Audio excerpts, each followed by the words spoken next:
Training. Today we are doing our first trick video, which is going to be Sit Pretty. Thank you very much. Penny Rose is demonstrating that. So before we begin, let's just talk about supplies we're going to need. I use a clicker to mark the moment in time the dog does the right thing. If you're not familiar with a clicker or how to use it, check out our video on loading the clicker. I'm using high value treats, so we're using freeze-dried beef lung. You can see Penny really likes working for it. And because we're doing Sit Pretty on a tiled floor and she's putting a lot of weight on those hips, I have a mat underneath her to support her. Just as an aside, you don't want to teach a dog that's under a year age to do this skill because they are putting pressure on those joints. It's one thing if you have a bowl of food and your puppy's doing this because your puppy will stop doing it when it becomes uncomfortable. But for Sit Pretty, technically Penny Rose should not release herself until I tell her she's done. So let's not do this trick with anybody that's less than a year old. For your longer back dogs, your German Shepherds, your Boxers, your Labradoodles, there's actually going to be a middle step we're going to show you to help support that long back as we train. So now that we've gone through all that, let's actually go through the steps. So to train this skill, we're going to use something called Successive Approximation, which means I'm going to mark each small step on the way to getting the final skill. The final skill is this, but asking a dog to do that right away would be like me asking you to do a 2-minute plank. You're not going to like it, it's going to frustrate you, and you're not going to want to work out with me again. And the same thing will happen with your dog. So we're going to reward baby steps. So the first step, I'm going to put the treat to the dog's nose. I'm going to rock them back, and as soon as both of those front feet come off the ground, even for a split second, I'm going to click in reward. So here we go.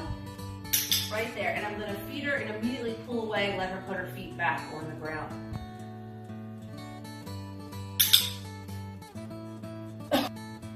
Okay, so we're going to do it again, kind of zoomed in so you can really see the behavior.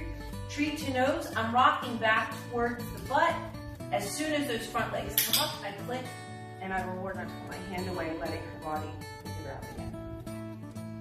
Here it is from another angle, just treat to nose, rocking back. As soon as those front feet come, I click. Notice she just did a quick hop. I'm still marking the feet off the ground. So I'm going to continue with this successive approximation until I get the behavior that I really am looking for.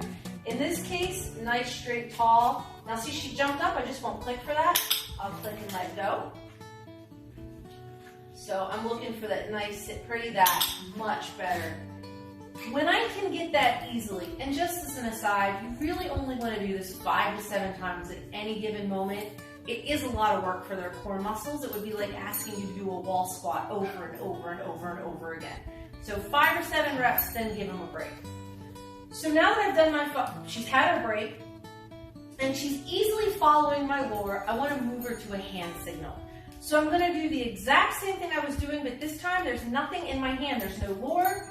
Just rocking her up, click. That clicker buys me that time to reach for the food and reinforce. So once we are able to easily hand signal the behavior, then we're ready to add a verbal cue. Anytime we're adding a verbal cue, we want to give the verbal cue, then the hand signal. So I'm going to say Sit Pretty, hand signal, click, and then grab the treat. Get back, please. Penny, make sure it stays square on this mat.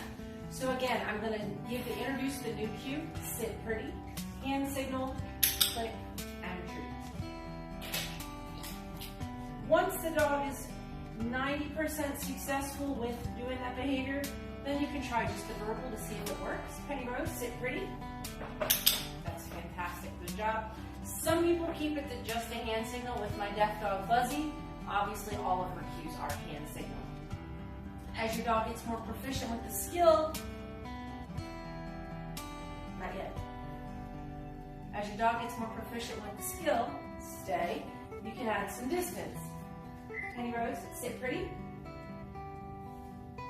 So it's about a step, and it's totally okay for her to come off the mat at this point because when I clicked, it did release her from the position and from the mat. Alright, in our next video, we're actually going to pull out a dog that has no training with the Sit Pretty, so you can see what it looks like with a green dog. So we'll be back in a second.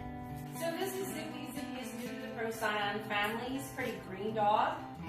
So we're going to just show you a little bit of how to train Sit Pretty with him. It may look a little bit close closer to what you're going to be experiencing. All right.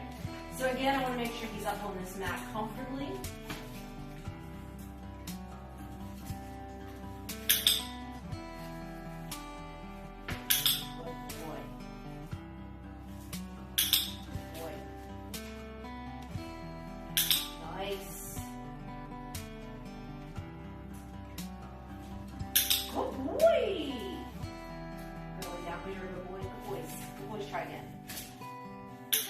Boy.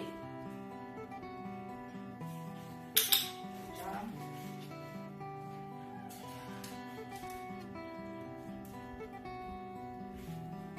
Good job. That was a really good one. We're going to stop there because we always want to do quality over quantity. Good boys. Come on, let's go. Just as an aside, you don't just have to do sit pretties with dogs. You can also do sit pretties with cats. Good job, people. Awesome. Don't be jealous. You got your sit pretty.